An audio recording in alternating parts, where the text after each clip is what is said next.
Hi friends, Telangana నాటుకోడి పులుసు తయారు చేయ విధానం చూద్దాం. కావలసిన పదార్థాలు: అల్లం, ఉప్పు, కారం, ధనియాల పొడి, పసుపు, కొత్తిమీర, ఉల్లిపాయలు, పచ్చిమిరపకాయలు, టమాటాలు, నూనె, 1 కేజీ చికెన్. ఆయిల్ వేసుకోవాలండి.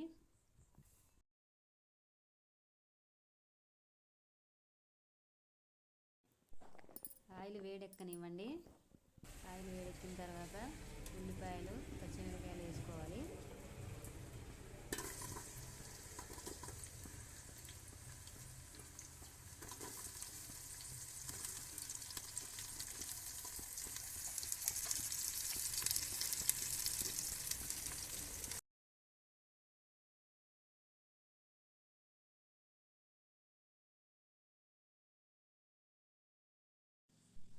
కాసేపు నూనెలో యాగనివ్వండి.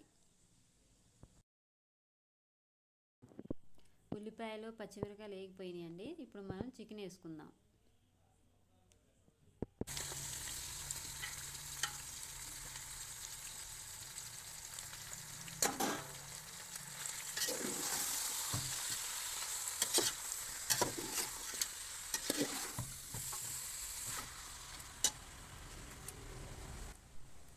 చికెన్ వేసుకున్న తర్వాత కొంచెం పసుపు, కొంచెం ఉప్పు వేసుకోవాలండి. ఉప్పు కల్లుప్పు ఉప్పు వేసుకోండి, ఆరోగ్యానికి చాలా మంచిదంట. టేస్ట్ కూడా చాలా బాగుంటుందండి. ఉప్పు, పసుపు వేసుకున్న తర్వాత గరిటెతో ఒకసారి తిప్పుకొని మూత పెట్టేసుకోవాలి. ఒక 10 నిమిషాలు మగ్గనియ్యాలి.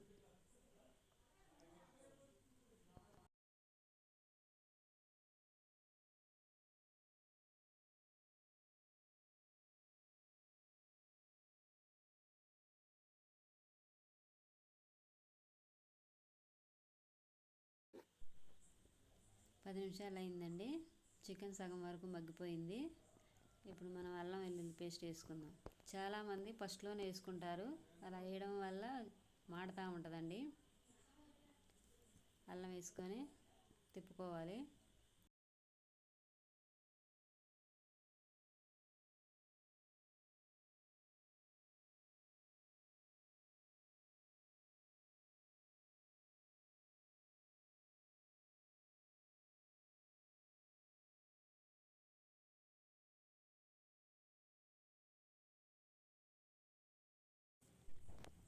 కాసేపు మగ్గిన తర్వాత కారం వేసుకుందామండి. పెద్ద స్పూన్ అయితే 2 స్పూన్లు వేసుకోవాలి. మా దగ్గర చిన్న స్పూన్తో 4 స్పూన్లు వేస్తున్నాం. తిప్పుకొని మూత పెట్టేసుకోవాలి.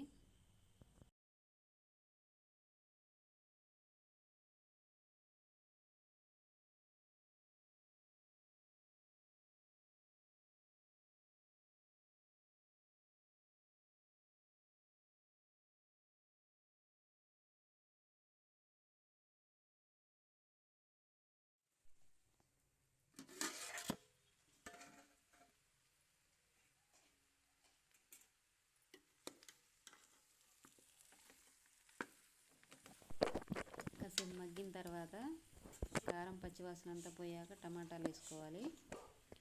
ఒకసారి తిప్పుకొని నీళ్లు పోసుకోవాలి.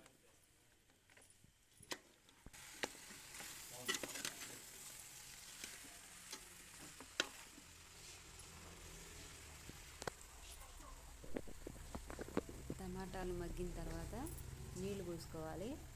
నాటుకోడి తొందరగా ఉడుకుతుంది కాబట్టి నీళ్లు కొన్ని ఎక్స్ట్రా పోసుకోవాలి. నాటుకోడి పులుసు కాబట్టి నీళ్ళు ఎక్కువ ఉంటేనే బాగుంటుందండి అన్నంలోకి. మూత పెట్టేసుకోవాలి.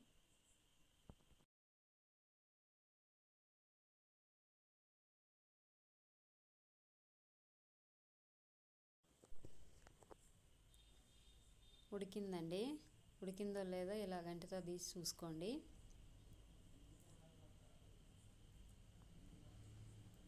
ఉడికిన తర్వాత గరం మసాలా వేసుకోవాలి. దాని తర్వాత కొత్తిమీర వేసుకొని వేడివేడి అన్నంలో పెట్టుకొని తింటే నాటుకోడి పులుసు మామూలుగా ఉండదండి. ఈరోజు సండే కదా, ట్రై చేయండి అందరూ. ఫ్రైడే మళ్ళీ అందులో వర్షం వస్తుంది, అందుకే మేము ఇలా ట్రై చేసాం. మీరు కూడా చేసి ఎలా ఉందో తిని మాకు కామెంట్ చేయండి.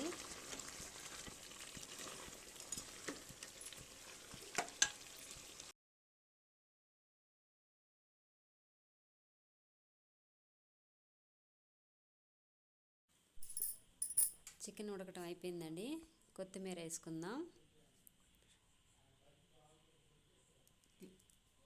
స్టవ్ ఆఫ్ చేసుకొని చికెన్ దింపేసుకుందాం. మా ఛానల్ని లైక్ చేయండి, షేర్ చేయండి, సబ్స్క్రైబ్